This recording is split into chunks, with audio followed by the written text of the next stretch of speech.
for a check of your Fox 47 forecast. Fox 47 meteorologist Brian Bachman back with another look at your neighborhood forecast on this Wednesday evening. Let's dive into your weather headlines here first. The scattered thunderstorms that are moving through early this evening are set to give way to clearer skies, but also some patchy fog that will likely develop overnight and into tomorrow morning. Once that dissipates, a sunny and less humid day is on tap for Thursday. Going to be a nice change of pace from the last couple of afternoons. And then humidity and showers and storms, though, is set to make a return as we head into Friday and into the weekend. So it's a brief break, but a break all the same.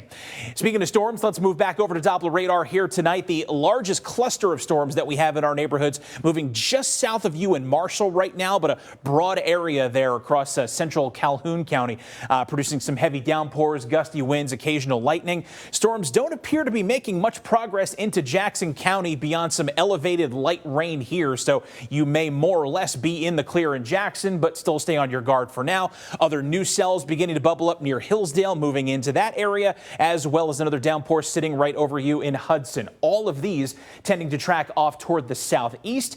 And a couple other downpours of note here. One that moved through Portland and then weakened. Doesn't look like that's going to be a factor for Lansing at this point. One little other downpour here trying to cling to life near Charlotte, and some other storms moving to the east through northern Livingston County, just illustrating that for at least the next couple of hours, things could be a little bit tumultuous in some areas. So if you're going to be out and about this evening, just make sure you're keeping tabs on the weather.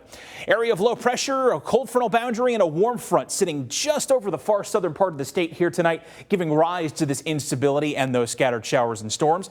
As this tracks away to the southeast tonight, there's a slightly drier, but not necessarily much less warm air mass lingering to the west of us here that'll filter in for the day on Thursday. That's why we'll cut out the humidity for a little bit, but then eventually this warm front trailing back into the Dakotas will sweep back on through for Friday into Saturday.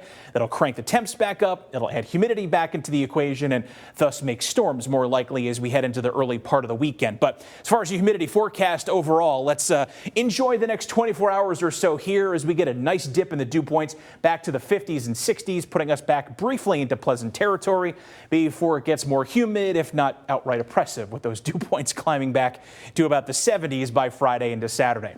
As far as the storm threat, most of us should see the storms clear out by 8 o'clock this evening. Then from there, skies will clear till about midnight or so. Then the patchy fog settles in many of our neighborhoods just due to the moisture that's left over on the ground into tomorrow morning. It'll dissipate quickly, and then it's mostly sunny, less humid, and dare I say, comfortable weather on tap for our Thursday. But for tonight, thunderstorms early, followed by patchy fog late, low temp around 62 degrees.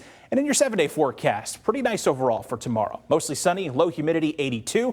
Chance for storms returns Friday and especially on Saturday as we go back to the mid and upper 80s. And we'll stay at similar levels with back and forth chances for showers and sun going into the first half of next week.